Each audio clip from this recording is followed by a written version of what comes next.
Hello and welcome to Talking Dogs on a Monday. Of course, we're going to be talking all things Leger after 8 wonderful second round heats on Saturday night. As always, I'm joined by the exile Dub from his Youghal base. We'll also be joined by the Lily White Assassin, Dylan Brennan, as we look back on all the action from Limerick. Two broken Liverpool supporters, it has to be said. Lads, I hope you'll get over the shock and the defeat from yesterday as we move on and take a look back at the Leger. Dylan, I know that you're a member of the Ballymac Wild fan club by all, but unfortunately you tipped against him the other night. He made you eat your words. A fine display from Ballymac Wild, but all in all, it was a great night's racing. Yeah, I think that's the way forward now. We need to tip against them each week. I tipped against them the first week too.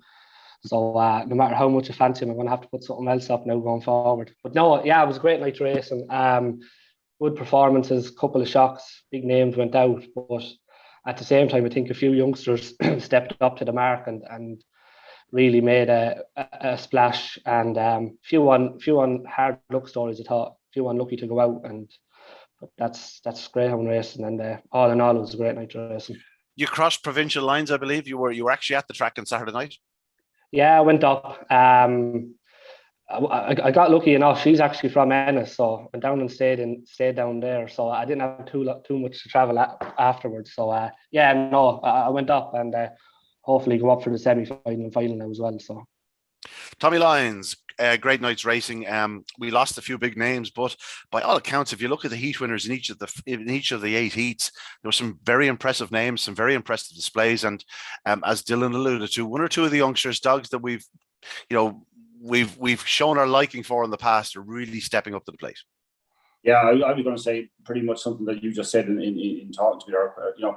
If you call out the 8 heat winners, like you have Ballymac Wild, you have Russian Glory, Glengar Bale, Park Blake, Dearjet Sydney, Ballymac Merlin, and Jacob Tashdalek and Sing Along Sally. Now, if that isn't a great blend of what's coming through and what's established at the top end, that is really, really good. There's nothing in there you couldn't say isn't worthy of being in the latter stages of a classic, and also maybe even one might even go on to win it. Like, so yeah, it's I think I prefer the other night's racing than round one, but then again, it's like that in most competitions when you have 96 dollars. I think you kind of separate the wheat from the chaff a small bit, and now we've got really, really competitive heats. That bodes well for the rest of the competition, probably what we saw on Saturday night. It really does. Yeah, it really does. We'll talk about the displays of the round and the likes later on. We'll skip through the heats fairly quickly. We've got 8 heats to look back on. The opening heat, we saw Ballymac Wild, the aforementioned Ballymac Wild, 5:36, 17:33. Tommy, it was just a professional display from a Greyhound. Just knows how to win. 21 wins in his career from 51 starts, and so rarely out of the frame. He's just an incredible dog. Yeah, it was a smashing display. He carried the form that he had in the Laurels, and he was often lucky to get knocked out in the Laurels. I don't want to be reminding Dylan now, but he was desperately unlucky that night, and he's just carried the form forward. He's just in superb form. He's flying out. He's probably breaking better than he's ever broken in his life, I'd say. He's just at the top of his game right now. I just hope it's not a case of like last year when he never really featured in the final after putting in big displays through the competition. I wouldn't be sorry if he went on to win it. I have to be honest about it. He's a smashing dog, all for the best. Broke better than I thought he would from top 5. But he let a dog up inside him. He didn't let it, but the dog had the pace to go up inside him at the first bend. Probably cost him a couple of lengths, because you would think where he was going into the first bend that he was a danger to Ballymac Wild. Now 29.47, you're hardly going to come behind really in that time. But yeah, he's the one dog you're probably not going to be picking up, but at the same time, he could have been very close. He could have been very close. Like Ballyard Taylor ran well, broke, but what concerned me with him is that he didn't have the early pace to lead off for the best to the first bend. That's a concern going forward. For him, he might struggle to qualify if he can't do that at the moment. He did get a bit of a bump and he stayed on nicely and all that. He's a dog I do like. Actually, I think there's a bit of potential in him. And you'd think that he came from behind Romeo Magico, who showed pace to go third down to third bend. So it was a yet another perfectly professional performance from Ballymac Wild. That's exactly what it was. 581 or 281, should I say, by my reckoning, the fastest first line sectional of the 24 qualifiers. Dylan, just away and gone. Ballymac Wild, and you deserted them. Yeah, simple. You've seen it. Probably everyone else seen it, bar me. No, look, like I said on Friday morning, I just purely based on the draw. I thought if, and it's a big if, and he obviously didn't, Romeo Magical trapped. He walked out again, showed pace down the back to go third, but like we always say, you're always kind of with him, you're looking behind what's coming behind. Ballyard Taylor ran well. Like Tommy said, he just lacks early. He was last early on. But he picked up Romeo Magico to qualify. But yeah, look, Ballymacwild was brilliant. Away and gone, was never going to be caught. All for the best. Ran a cracker. The first three, to be fair, ran really good races. And Kilban and Psycho Fiorinall never really figured. And like I said, Romeo Magico just lost it at the boxes again. Yeah, it was fine display by the three qualifiers, no question about it. Ballyard Taylor looks like a dog that'll probably go a bit further for me. All for the best. We've been saying that for a long time too. He'll certainly stay further, and Ballymacwild, he'll just continue to, I suppose, amaze. Onto the second heat, and this was, this is my dog. I remember this fan club, Rushing Glory. Tommy, I had said I was a bit disappointed in his last victory at Shelbourne Park, where he didn't really put it to bed like he should have. He'd shown me so much promise in previous outings. In fact, it was his one outing out of the frame that really caught my eye. That was the night I said to myself, he's going to be a proper greyhound. The other night, he looked like a proper greyhound. This was a potentially ledger winning type display from a greyhound. This is a greyhound that can certainly play a massive part in this competition with luck and draws and whatnot. Yeah, the beauty is that he's in trap 3, I think, next week. So you'd imagine, looking at him, that'll be exactly where he wants to be. It's funny that he probably broke better than ever out of trap 1, and yet he moved middle of the track early, which he's always going to do if he's drawn in there. It was an absolutely brilliant performance for a dog that's only having, was he 6th or 7th run of his life? Sixth run. Yeah, 6th run of his life. That's a huge effort. And we talked about it last week, his run behind Deadly Cavani when he showed all that pace in the middle of the race. If he's going to trap like he did the other night, he's going to be a hard dog to beat in the competition. Yeah, 5:34. The 17:21 is what really catches the eye, Dylan. He was just electric. He's just a proper greyhound. Scooby Princess ran on strongly for second, and Price's Jet back for third. But to be honest, they never really played a part. Like, they were never really in. At one point down the back straight, I said these two are going to perhaps struggle to even qualify. Now, as it happens, you should never dismiss dogs that are so strong and so fast. They both came through and comfortably qualified. But Rushing Glory was just different class to everyone. Yeah, he was brilliant. Like I said, I was just a bit unsure about the draw for him with the inside seed. Like he did move a little bit middle. Yeah, look, he's a brilliant dog. I thought I was probably a little bit hard on the last twice he ran in terms of the night he ran in Shelbourne. I was like you. I thought once he got loose, he'd do a bigger run. And last week the same. But yeah, that was much more like it. I think that's what we were kind of expecting. Maybe the last couple of runs, like you say, 5:34, 17:21. He's fastest on everything in the second round. And like you say, I again. The two, Scooby Princess and Priceless Jet, yeah, you'd be worried for them down the back. To be fair to Scooby, she was making a move around the bottom two bends. She got a lovely run around the inside, and Priceless Jet got a grand run up there. Or she got a lovely run around the outside. He got a run up the inside, and obviously they're strong, so they were going to be doing their best running then. But yeah, they were never getting near Rushing Glory. He was foot perfect. Yeah, absolutely. He really did set the standard. A few minutes later, Glengar Bell nearly matched it. He's only 6 spots behind. 5:34, 17:28. His clocks are very much sort of just that fraction behind Rushing Glory. A fine display. Dylan, you've been very sweet in this fellow. You were sweeting him the other night, and he proved you right. Away and gone. He's going through somewhat of a resurgence. He was a bit flat for much of the year. Again, they ran him over 750 yards, and he showed promise in the laurels without being probably fast enough against the real speedsters. But he's back to 550 yards, and at Limerick, he really seems at home. He's a player if he continues this sort of this run of form. Yeah, if he keeps coming away like that, I get to two heats now, and he's done absolutely nothing wrong. He's made all in both of them. His Limerick form, some of his trials around Limerick in his early days and even kind of more recently, there's just something he seems to really like Limerick. I think he's got an 18, I can't remember if it was 1847 or 1857 down there for 350, which is fair outrun. Like we touched on it before, the 750 was a bit of a puzzler running a minute, but you'd kind of look at that and it'd make you kind of think that maybe he doesn't have too much early, but on what he's done so far, He's flying to the third bend. He's trapping. Ballymacarthur ran well behind. But yeah, if he keeps doing what he's doing, he's going to be a player.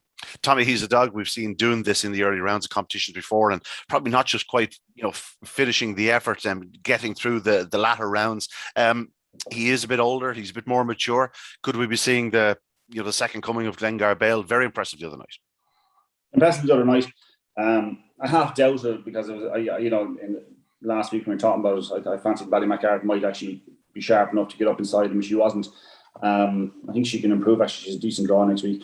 But the real test of Glengar Bale is next week when you have Ballymac in 1 and Russian Glory in 2. That'll be the true test of it. Now, the only thing about that heat is you've Greyhound Jet, Tyrap Luke, and Ballyard Taylor out in 4, 5, and 6. I think it's a cracking heat to qualify from, for Glengar Bale, regardless of what happens early. Because if he turns in the 3, he's going to be there at the finish. I think that, exactly. I don't fancy him to win next week. I'll be honest about it. I think Russian Glory, who actually went up straight for about 20 yards before edging right the other night. I think top 2. It's actually 2. I said 3 earlier on. Top 2 on next week. That'll be interesting to see how Russian Glory copes. I think it's going to be absolutely perfect. To be quite honest about it. Your Ballymac in trap 1. I just don't see where Glengar Bale will get the run early, but it will be a good test of him when he's led, which I think he will be led. I don't think, even though the 283s are both nights are very solid, very good runs actually.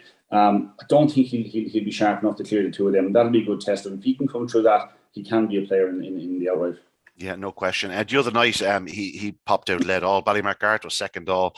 Tyrap Luke was third all, and Sentimental Lad, who I was fancying fourth all, didn't run as well the other night as he had done in previous weeks. But it was just a pretty straightforward heat. Glengar Bale, a good winner. On to the fourth of the heats. And here, this was the red hot heat. This was the heat we wanted to see all the big guns going. Tommy, you alluded to the fact that Explosive Boy could well struggle from the draw. As it happens, he didn't get a start. He was improving into the corner, and then Gert McCreary Rose checked off the bend, and that was it. That's the end of Explosive Boy. One time only, fast into stride, led early, but Park Blake just absolutely left them standing into the opening corner. Again, down the back straight, took off. 5:36, 17:28. Considering he took a bump on the corner, I'm not going to say it was a hefty bump, but it was a bump. It was bump all the same. It was a brilliant display for those of us that. Not for those of us who didn't believe last week, we did believe it, but we wanted to see him back it up. He most certainly backed it up, and in a pretty emphatic fashion. Yeah, like I said, we want to see Glengar Bale back it up in the previous year. We wanted to see Park Blake back it up again. I gave him the benefit of the doubt. I thought he might do it because he is lightly raced. We hadn't seen a lot about him. We didn't know a lot about him. What I was concerned about, and I think it came to fruition just a very small bit. He flew out and led all the last day in one handy. This time he missed the kick slightly, or he did. He was, as Dylan and I were talking about before we went on live, they're saying that he would probably last out of the boxes. He showed a bit of pace up, got a bit of a bump, showed lovely pace to take the lead, and actually was I think he was deeply impressive. Now, he did a 284, which shows the immediate acceleration because the start didn't merit a 284.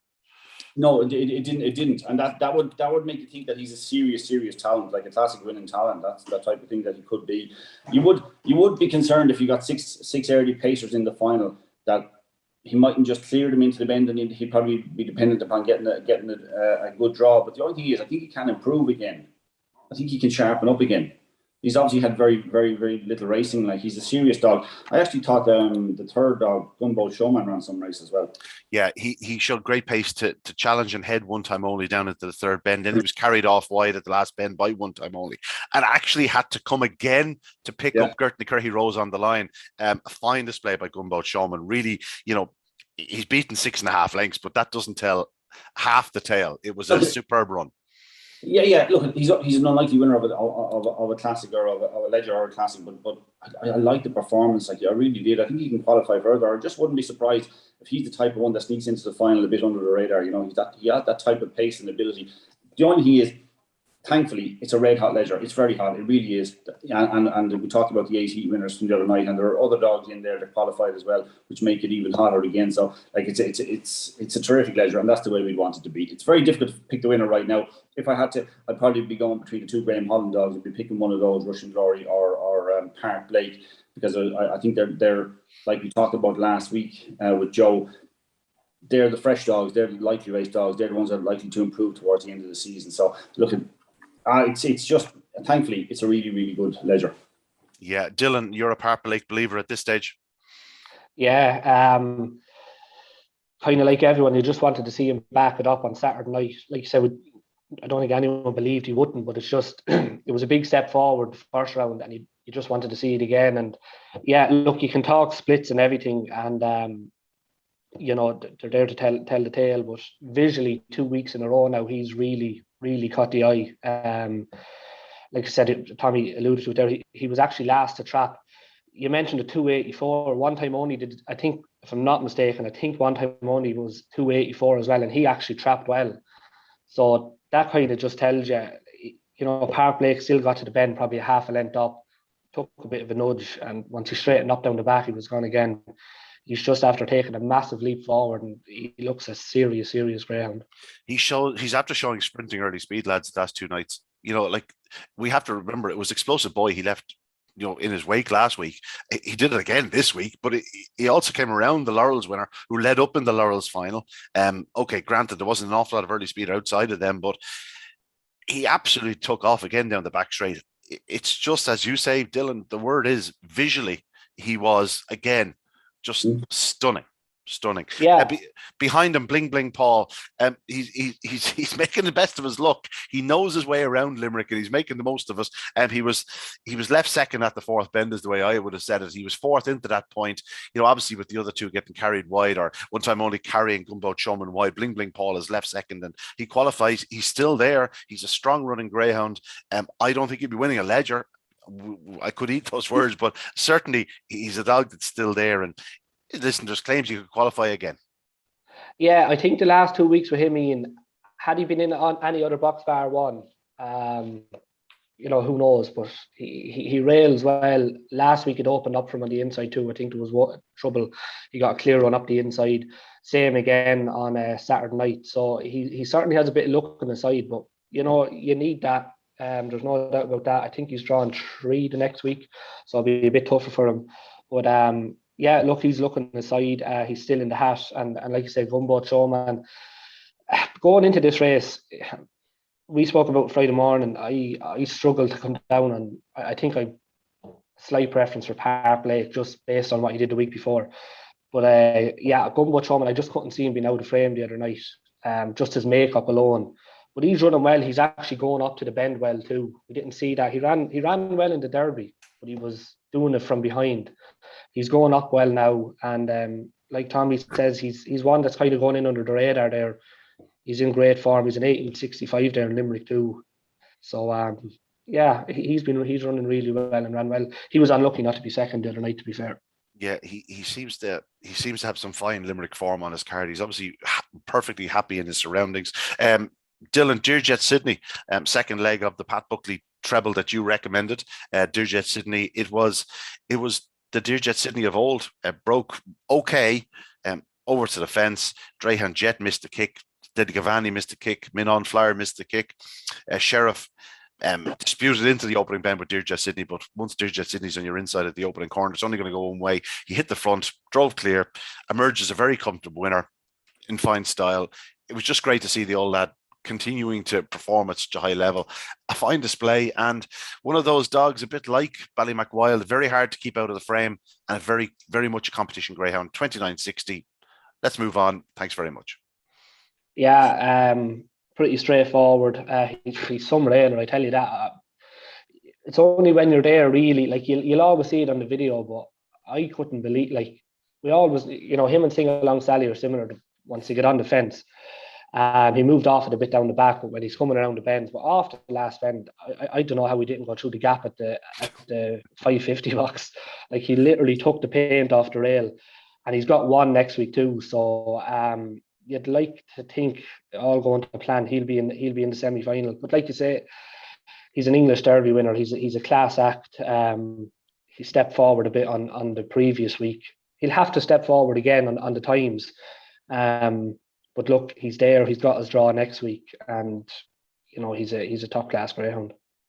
Tommy, he's a dog that would have breathed the same air as yourself in the early part of his career. Obviously, big local hope and local fancy down around y'all.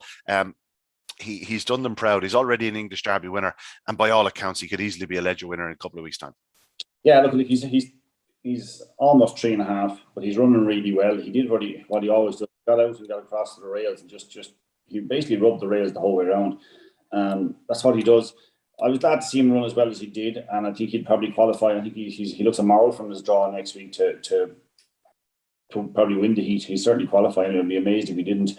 Pat Buckley's dogs are clearly in great form, and it's probably going to be hard enough to keep him out of the final. Although I think something might be just a bit sharper come the very end stage. Like, he is a terrific dog. Eddie Lingan had him here at Maggie's Wish. His dam, Dear Jess City's dam. I think he can. I don't like to say he won't win. I don't like to say he won't win a Ledger. Like, you were worried about eating your words, and I do it the whole time. And I don't worry too much about it. But I just think there's something. We'll find something a little bit sharper come the final. Yeah, well, that's fair enough. Again, though, if you got trap 1 the next 3 nights, you're going, like he could easily be disputing favoritism in the final if he didn't trap 1. I think that's fair to say. Sheriff was second and Greyhound Jet was third. Am I right in saying this was a heat where probably only a couple of dogs ran well? A lot of dogs didn't perform at all, and it was very much a one dog affair. Sheriff ran well, but he was a 16-1 chance, and he just couldn't match Dear Destiny. He runs an honest race in second, beaten 7.5 lengths. But after that, Greyhound Jet is capable of so much better. Min on Flyer, very disappointing. Samick Sunset didn't get involved, and Deadly Cavani walked out and found a bit of traffic at the third bend, but was never apart. I think that's totally fair. I was going to say the same thing. He's the only dog you take out of as the winner. Sheriff showed a bit of pace, but if you're not going to hold him into the first bend, he's not going to win too many heats. That's the problem. He showed lovely trapping ability. Greyhound Jet is just that type of dog that no matter what you put him in, if you put him in the Grand National at Aintree, he'd run well. He's that type of dog. No matter what distance you put him in, no matter what you do with him, he's gonna do things wrong, but still actually finish up by actually running quite well in defeat. You know what I mean? Yeah. He did, for a dog that's been sprinting 5.25, whatever, 5.50 now. I mean, he's doing well to qualify. You can't fancy him to win anything. Let's be honest about you. Dylan, has the 4-bend racing just taken the edge off? Has it taken that sharpness off Greyhound Jet? Yeah, he's a dog I like going into the Laurels, and he's just still, I just can't really make him out. Like, some of the sprint form is savage, and he's running on now. He's not going to the bend as well as what you'd expect from a sprint form. Like Tommy says, he keeps qualifying. I don't really know what to make of him. I did think Min on Flyer was a bit unlucky not to qualify. He got behind early. He looked like he was going to qualify the third bend. I can't remember if he went for a run between dogs or something moved out. I think himself and Deadly Cavani clashed. Am I right in saying that Greyhound Jet then slipped up through the inside? Yeah, I think he was going to. He looked like he was going to qualify, and just it didn't happen for him at the third bend. There was one or two there on Saturday night that happened to. They looked coming from behind, they looked like they were going to qualify, and something moved out. Like we spoke about Scooby Princess and Priceless Jet earlier on, it was the opposite for them. They got Scooby got a runner on the outside, and he got a gap up the inside. As where a few of them didn't have that luck, but I thought he was a little bit unlucky now not to qualify. But like you say, apart from the winner, you probably will be disappointed with the rest of them. Maybe you make a case for Min on Flyer, like I say, being a bit unlucky. Yeah, we'll move on to Heat 6. Ballymacmerlin, a dog that we've spoken ad nauseum about in the past, Tommy. It seems a long, long time ago. I think it might have been last year's Ledger. I could be wrong. I kept mentioning, I thought, no, it wasn't the Ledger. It was in the Juvenile Classic earlier in the year. I thought he was a dog that the penny was going to drop, penny was going to drop, penny was going to drop. We saw him doing it at the semi-finals, the Race of Champions, gone, right, he's arrived, grand. And then he's looked a bit of a non-starter, non-stayer. The other night, he got it right. He hit the lids, went to the front, powered clear, 5:38, 17:23. That's rapid racing to that third bend, and emerged as a good 3-length winner from the the ever gallant and consistent Boyle Sports Bingo in 29:52. I think though, if you look at the times through the night, I'd say it was probably that fraction quicker a little bit earlier on the card. So I think that 29:52 will stand up. It's a hell of a run, but can we expect it from him again, Tommy? I think we can. I think we talked last week and we said about Ballymacmerlin and Ballymacbelvold that Ballymacmerlin looked close to a return to his best with his first round effort. Ballymacbelvold didn't look within one run of it. I think that's caught him out because I think Ballymacbelvold showed massive pace yet again and was possibly, it's just all happened maybe a week or two too early from the Ledger. If he had another couple of weeks where you thought it might bring him on a little bit, Ballymacbelvold could have been one of those dogs that could have surprised us or got all the way to the final and even been a player. I think he has that type of ability. This is a good performance though. He was helped by the fact that there weren't fast starters inside in 1 and 2. There's no doubt about that. But there's nothing not to like about the performance. And we think, as we spoke about last week, he's a dog we think can improve. He's capable of better. 29.52 is a terrific run.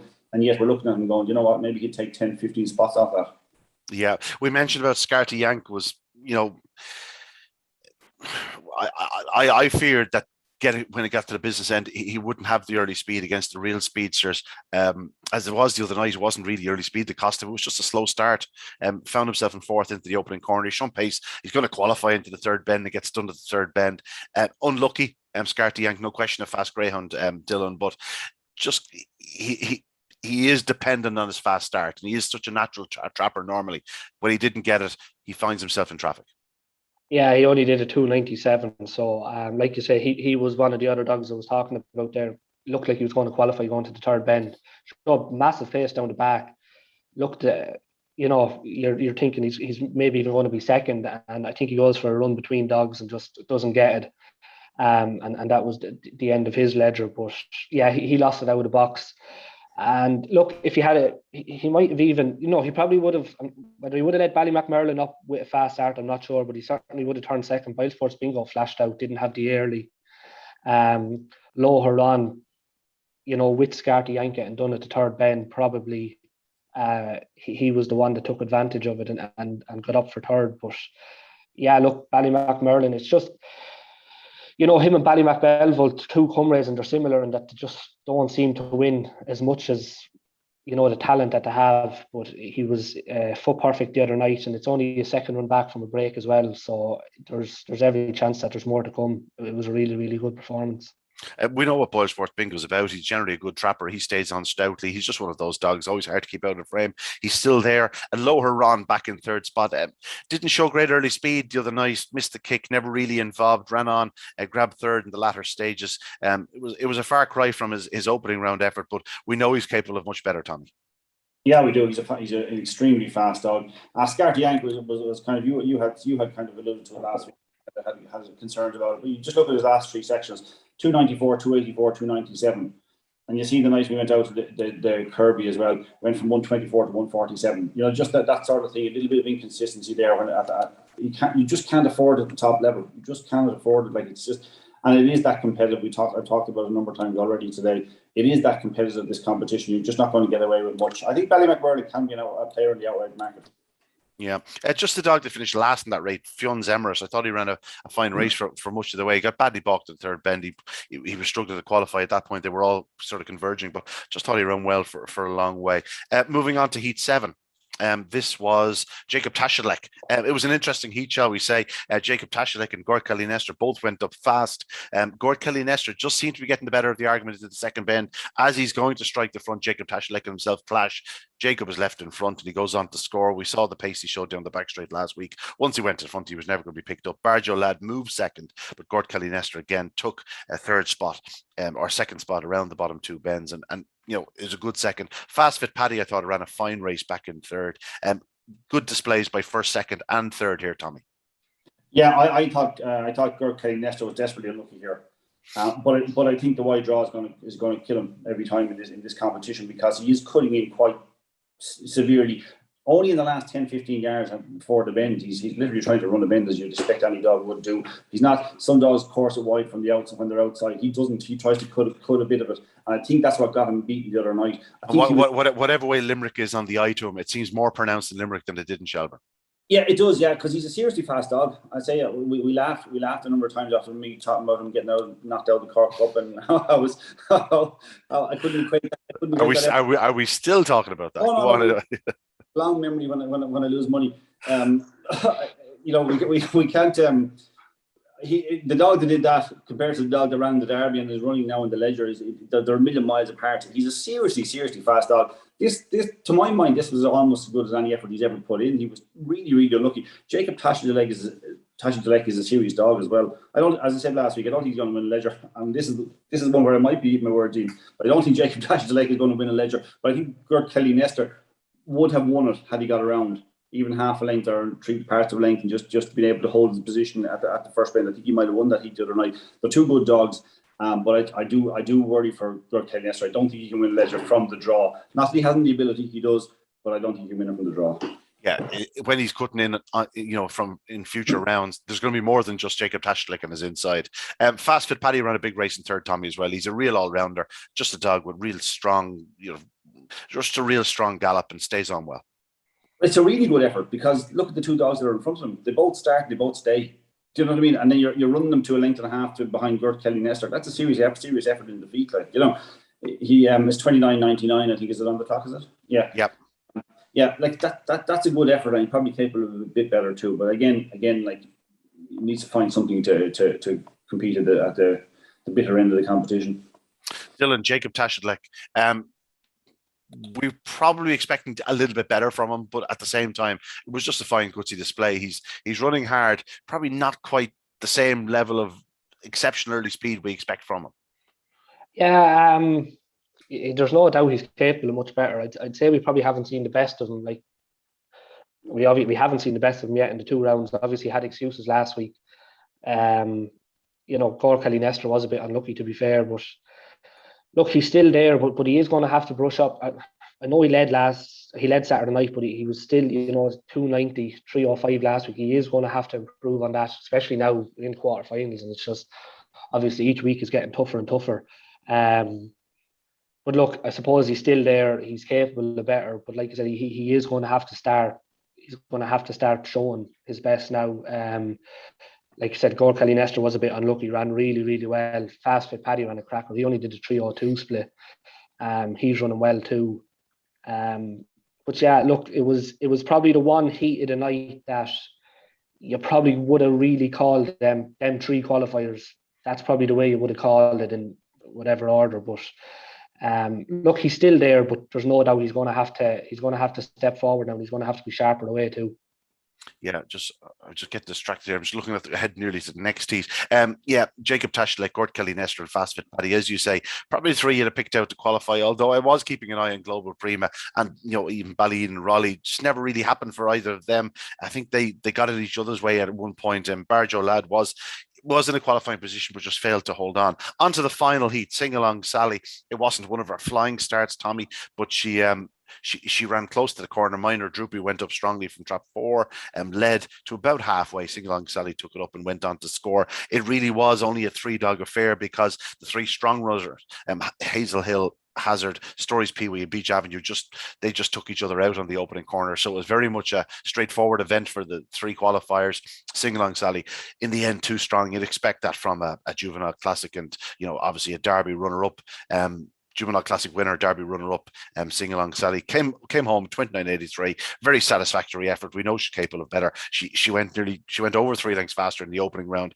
It all depends with her start. She needs a flying start. Yeah, now that run left me a little bit concerned for her now, to be honest with you, looking ahead, because I thought it was a little lackluster, even though it's 29.83. Minor Droopy proved a sticky opponent, showed a nice bit of early pace, Minor Droopy, and stayed with Sing Along Sally an awful lot of the way and beat 93 past length, half length back to sweep the yard, who actually was looking for room to mount his challenge. He just never really decided. He just didn't make his mind up which side he wanted to mount a challenge on. So it left me a little bit concerned for Sing Along Sally. Now, we're saying that Pat Buckley's dogs are in great form. They really are. But I just thought she was slightly under. And I will be looking ahead to next week where she's in trap 4, Jacob Tashlik in 3, Steer Sydney inside in trap 1. I'd just be a bit concerned. I would have liked to seen her do a couple of lengths faster. I'll be quite honest about it. But with a relatively clear run, would that be fair? Yeah, no, it was a clean run. I thought the clock should have been faster. It was the final heat of the round, and probably was getting a bit colder and whatnot. But just it was workmanlike is the best way to describe it. Dylan, you were there on track. Was it getting colder? And were you impressed by Sing Along Sally? No, Tommy pretty much hit the nail on the head there. I have the exact same thoughts. I thought it was a little bit lackluster. You talk about the track, the race after it, Myrtle Eaton's bitch, the Slippy Hazel. She 12 runs, 1 win. She popped out, made all in 28.37. So, I wouldn't really, based on that run, I wouldn't really have much excuses about the track, to be honest. Look, she won But she's just, it was below her best. You wouldn't really have many excuses. Like, it was a clear run as far as I could see. She didn't get much hassle. Sweep the yard, didn't come away. She got on the rail. We were both giving Minor Droopy a good chance. We both gave her a good mention last week that certainly she would have been the one we'd have been backing without, and we did name her for forecast purposes. She ran a fine race, but as you say, Sing Along Sally just turned too close. Yeah, exactly. And to be fair to Minor Droopy, she, like Tommy said, she stuck with her up until I think Sing Along Sally got at the third bend. She started to kind of kick on a little bit. And at that stage, you may be thinking she's going to go on and win maybe a length and a half or so, 2 lengths or whatever. But Minor Droopy actually comes back at her again, wants to straighten up, sweep the yard. I'd say he's probably a little bit below the first 2 rounds. Like he was maybe a little bit, I don't know, like 30-17 last week, clear run. Then he's beaten, what has he beaten? Say a length or so in 29.83. So I'd say them two are just a little bit below their best based on Saturday night's run with very little excuses. And like you say, she's in 4 next week with really good dogs on her inside. So she's going to have to really, she's going to have to find that top form that she has to progress, I think. Well, let's take a look at these 4 quarterfinals because there is so much happening and there are some cracking clashes. We'll start with the opening heat. Tommy's already given you a couple of them. Dearjet Sydney's in red, Fast Fit Paddy, Jacob Tashlek, Sing Along Sally, Gumbo Showman, and All for the Best. We know that there's going to be a bit of a battle for the fence. You'd expect Dearjet Sydney not to move off it. You expect him to go around in front. Jacob Tashlek will certainly go up straight. We saw the other night, not afraid to use himself on the corners. Sing Along Sally's on his immediate outside. If she's going to win from 4, she's going to need to come through the bars, Tommy. On the outside, if there's any traffic, you know yourself, both Gumbo Showman and All for the Best could get a clear old passage. They're both capable of a big run. I think All for the Best will find a way to qualify in this heat, although it's pretty hot. You could certainly make claims for each of the 6 runners qualifying. Yeah, I'm going to take a chance on Gumbo Showman qualifying. Maybe not win it. I just like to run the last day. I was quite impressed with running defeat. Dearjet Sydney has a brilliant draw. I said I have this little concern that he's just not right at the top of his game and something's going to be a bit too sharp. It's a superb draw. I'd be surprised if he doesn't leave. Sing Along Sally, clearly, if you look at her performances in the juvenile classic, in the Derby final, she's a bitch you can do a bit of work with. You know what I mean? A bitch you can ask her for a little bit extra and she'll give it to you. So I wouldn't be surprised if Pat Buckley sees that heat and says, you know what, we need to press the button a little bit here and try get the very best out of her. And if that happens, Jacob Tashlek could be in a bit of trouble. I don't know where one is going to clear the other. Would be my concern there. I can't see Jacob Tashlek being sharp enough to lead her clearly. And I'm not sure that I can see her unless she absolutely flashes like she did in the final of Juvenile Classic. Unless she flashes out like that, I can't see her getting across to the fence quickly enough. It's an intriguing heat because I do think one or both of the top 5 and 6 will qualify. Yeah, for Sing Along Sally, Dylan, my concern is that, trap 2 is 80 pounds, trap 3 is effectively 80 pounds, 4 is 80, or 5 is 84 pounds, and 6 is 83 pounds. Like, she's surrounded by big old units. She's going to need to be doing it right because if she takes a bump from any of them, it's not just going to be a bump, it's going to be a wallop.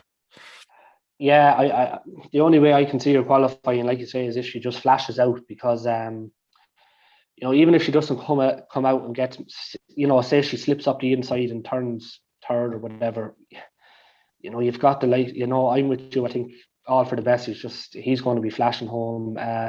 Look, she's going to have to do everything right from that draw. It's a really tough draw, as where Pat's other dog, Dearjet Sydney, he has his draw. I'd expect him probably to make all up the rail. Wouldn't discount Fast Fit Paddy. He's running really well. Jacob Tashlek, like I said, he's going to have to be sharper away. With the prospect of 3 and 4 perhaps clashing, Fast Fit Paddy could find himself in a lovely little pocket into the corner behind Dearjet, and if he stays tight to the fence, there's every chance he gets a lovely clean run into the back straight. Again, the outside pair we know are going to be staying on strongly. Sing Along Sally's going to have to clear Jacob Tashlek. It's one of those heats where there's any amount of scenarios, but we basically know where most of the dogs want to be and where they want to race. If I had to force you to pick one, Dylan, is it going to be the top?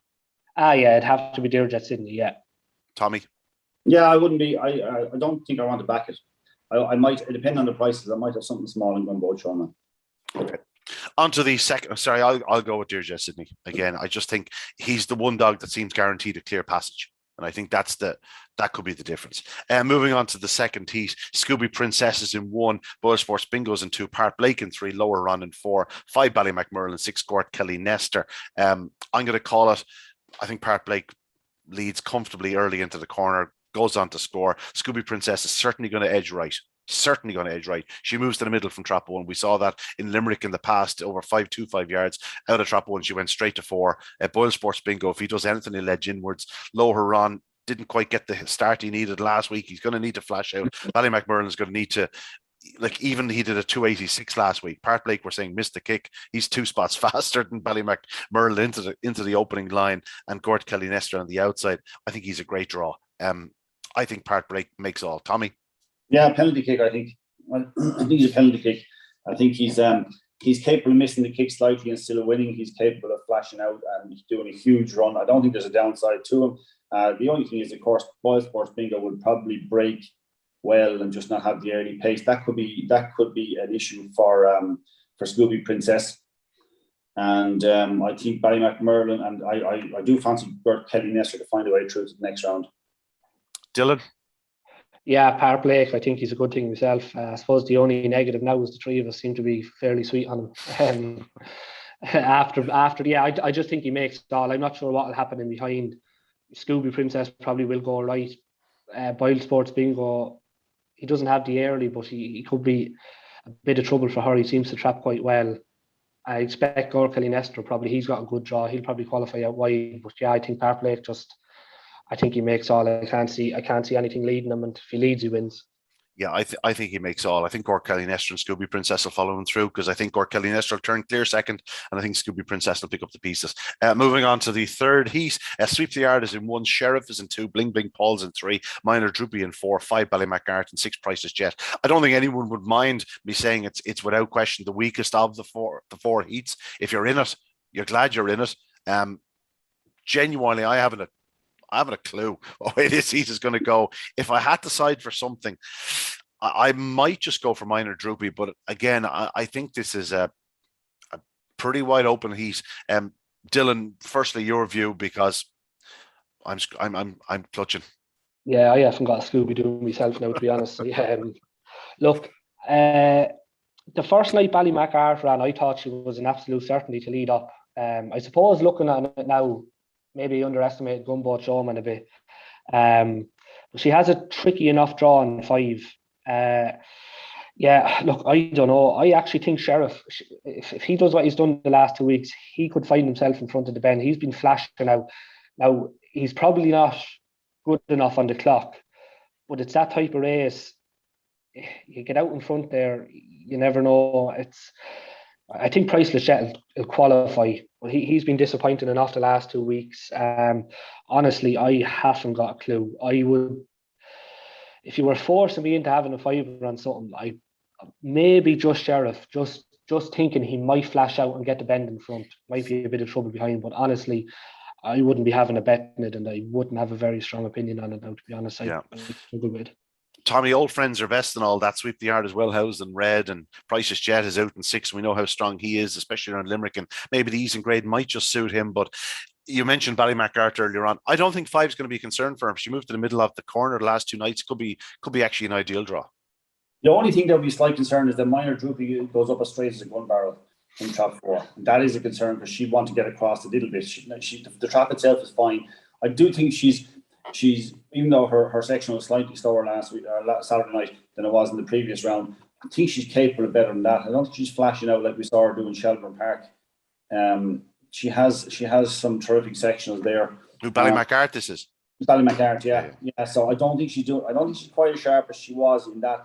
She can be, but isn't this a beautiful race for the top and the bottom? Isn't this the absolutely ideal makeup for both of those? I can't. Dylan will probably be right, but I can't see Sheriff being good enough at all. I really can't. I'd be amazed at that one. Minor Droopy has a small bit of a chance, but I just think Sweep the Yard, it's just a type of race where you have nothing that you're going to say is absolutely going to flash out and get clear. I think it's got an ideal makeup for Sweep the Yard to maybe tuck in behind at the first bend, even break very close. I wouldn't be surprised if he led, which might seem stupid. I wouldn't be surprised if Sweep the Yard actually led. And I think Priceless Jet ran well enough in a much hotter heat last week. He ran okay. Like he's good enough to pick up the 4 of those, 2, 3, 4, and 5. So I don't know which one it's going to be, but I think 1 or 6 is going to come out on top here. Okay. You're not going to put your finger on one of them. If I had to put my finger on one of them, even though it doesn't win very often, I'd go at the top. Good man. So Tommy's in the top, Dylan's and Sheriff, and I'm going to take a chance on Minor Droopy. I was very impressed with her in the opening round. I thought she ran a hell of a race the other night as well. She has that 279, 28-29 around Clonmel. She clearly has a lot of ability. Just take a chance in this heat that she might just get to the front. Moving on to the final heat, and while the last heat wasn't the hottest, this is certainly very, very hot. The market will tell us that it's all about the inside 3, but anything can happen in Greyhound racing. Ballymacwild's in red, Russian Glory's in 2, Glengar Bale is in 3. Then you have Drayhan Jet, Tyrap Luke, and Ballyar Taylor. And there's no question the bottom duo will certainly be massive prices. 4 will be a big price. Even Glengar Bale could be a fairly healthy enough price considering he's after winning his first 2 rounds in fine style. I'll be all in on Russian Glory here. I think he'll probably break better than Ballymacwild from 2. I don't think Ballymacwild actually wants to be in there, although he has run some fine races from in there. I think he's better in the middle. I'll go with Russian Glory to beat Ballymacwild and Glengar Bale. Tommy. Yeah, I'll go with Russian Glory too, but I'm maybe not quite as confident as you are. I might be all in by that stage. I'll probably be in a heat by that stage, with the 3 other heats. But no, I think he's the improving dog. I think you're right. Ballymacwild is running exceptionally well. But I've never had him down as a tremendous early pacer. And if you get something that might potentially be that in Russian, which I think we have in Russian Glory, and I think Russian Glory will be suited by being slightly off the fence. So I just think that he's the right side of Glengar Bale. I think he can have the legs of Ballymacwild. I won't be surprised if Ballymacwild pops out and leads all. I won't be surprised, but I do think that if Russian Glory continues on his upward trajectory like he's shown us in the last few weeks, he's on an upward curve, definitely. I think he's good enough dog to. This will tell us. Well, obviously it will, because he might qualify if he doesn't lead, but this will tell us whether he's going to win a Leisure or not. Dylan. Yeah, I think it's an ideal opportunity for Russian. If he comes away anyway well at all, you'd probably expect him to lead up. It'd be the top 3 for me. Ballymacwild probably doesn't. He's probably not ideally drawn on the fence, but you'd still expect him to go through. He might even win. The one thing with Glengar Bale is, Tommy was saying there, like on the splits to the 3rd corner, like Ballymacwild did, he was quickest away. I think it was a 281 he did Saturday night. Yeah. Like that 281, 17:33 to the 3rd bend. Glengar Bale did 17:28, and it was the same the previous week. I think Ballymacwild got a clear run 17:41, where Glengar Bale did 17:29.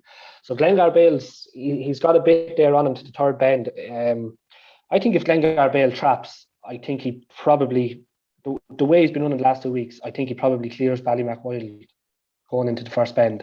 But either way, I think the top 3 qualify, to be honest with you. I think they'll find some way of qualifying. Ballyar Taylor's no early. Tyrap Luke, I don't think he'd be good enough. And you wouldn't be surprised if Jahan Jet did flash out and lead. We just don't know what you're going to get with him. But yeah, I think maybe Russian Glory might make all here, and 1 or 3 probably chase him home. The trio always isn't going to pay much, lads. 1, 2, 3. It's always the most popular combination. And when you have 3 of the fastest dogs in the land in 1, 2, and 3 against 3 outsiders, it's only going to go one way. You mightn't get your €6 back, Tommy. Yeah, mightn't is right. For us geniuses anyway, and we're all agreed that Ballymacwild isn't brilliantly drawn in Trap 1, even though his record is 7 from 10 out of Trap 1. And I think Liam Dowling is on the record as saying, listen, we'll put him in red every night. One of them. In fairness, from their point of view, it's the perfect draw, but from picking a winner, it's not the perfect draw. And it's not necessarily the best draw in Limerick either. It's not exactly. It's not like Curling Park now, where you're in Trap 1 and you can double your bet. It's it's not quite the same advantage being there. I think they're nearly better off in 2 or 3 if you can break it all. But yeah. I've ruled out Ballymacwild too many times in the past, and I've banged that drum to death, so I'm not going to do it anymore. 4 cleanly run races. We're looking at 2 very hot semi-finals next week, Tommy. Oh yeah, big time, and I hope we do. Like I was saying earlier on, our last week, that I thought that maybe Explosive Boy might be in trouble to qualify. I didn't want him to get knocked out. You know what I mean? I just thought reading the race that he might be in a bit of trouble. You want all the best dogs in the next heat. We have 4. I know we're saying the third heat might be the weakest of them, but like you still have Sweep the Yard and Price the Jet, Ballymac Art. You've got good greyhounds in there. So I mean, the other 3 heats are red hot. I don't think there's any way. It won't be the miracle of all time to have 2 bad semi-finals, or not to have 2 really good semi-finals. To be quite honest about it, you'd want. I don't know what you'd want even, to be honest about it. There are too many good dogs in there. Having looked at the what we've had now, so it'll be 24 races in all in this ledger, Tommy, Dylan. You know, in the past you would have said, suited to big gallop and track. You know, you want a strong runners. You probably want to be out in front, Dylan, don't you? Yeah, that's the way it's looking. Actually, I was coming home Saturday night and I was actually going through the card. I think practically everything made all something. Sing along Sally was second. Yeah, Sing Along Sally. Yeah, but she turned pretty close enough. Yeah, look, it's that looks the way, and you know what? It's with the dogs remaining, like there's nothing real stand out in terms of like there's a plenty of early there, but there's nothing that's real stand out that you'd say like he's a length or 2 better than this lad to the bend, or in Park Blake maybe if he tried. I was just to say off a level start, I think I'd take Park Blake against any of them. Blake, although Russian Glory is certainly going the right way. He's only had the 6 starts. Yeah. Look, of the ones that are left, look, I wouldn't win again now after what I had earlier on in the rounds in competition. But Park Blake for me is the one. Like visually, the 2 weeks he's been brilliant, and he probably is the one that, if you were to say there's one to beat, it's probably him on what he's done in the 2 weeks, with the chance of more to come. But like Tommy said earlier on there, Graham Holland is he's sitting happy there at home. He's got 2 lightly raced youngsters who are improving and have already shown a level of form that's good enough to win a St. Ledger. And like I say, with the possibility of more to come. So, yeah, look, it's a cracking ledger. And, I don't know, like Park Blake probably for me now would be the one going forward. But I'd be happy enough there still with Dearjet Sydney and Glengar Bale, Jacob Tashadell. Like hopefully one of them gets to the final anyway. And I got Ballymac Wild. I mightn't have backed him, but look, if he gets to the final, I'll give him a fair out lower, let me tell you, if he's in front. Depends if you're on the second one at 16-1 or something. Yeah, Tommy, I was going to say, would you take the inexperienced runners against the experienced runners? But there's only really 3 inexperienced runners, dogs that have less than 10 races on the card. They are the aforementioned Graham Holland trained pair, Russian Glory, Park Blake, and then you've Ballyard Taylor, who's only had 6 starts. He obviously had an injury at some point in his career, but by all accounts, the two you'd pick out against the field are probably the 2 lightly race trackers, are they? They're the only 2 I'd be interested in backing at the moment. I would, if I was backing this minute, I would have more on Park Blake than I would on Russian Glory. But in the knowledge that if Russian Glory emerges from next week's heat with a win, no matter how he achieves it, I think he'll jump past Park Blake into favouritism. I have no idea what do we have prices now? I have no idea what prices they are. No, I don't think it's been priced as yet. I'd imagine it'll be up there pretty shortly. Matchbook, I'm sure, will be on the ball and the likes. It's a cracking ledger. Every reason to have a big crowd on Saturday night coming, Dylan, because it is part of Egrossia Clacala, free entry to Limerick on Saturday night. That should be a massive draw. The action itself should be a massive draw, but a chance to remember those we lost over the last 2 years, a chance to get to the track, meet old friends, and of course it's all free, and you can do it for a good cause as well. Yeah, absolutely, and like you said, of all the nights then for it to be on, some top class action. So hopefully it is a big draw, and hopefully there's a big crowd down there, because the card will definitely warrant it anyway. That's for sure. Tommy, if let's say it was a Laurels night down in Cork, you get great local support down there. It'd be something similar in Limerick. You'd imagine it should be a big crowd.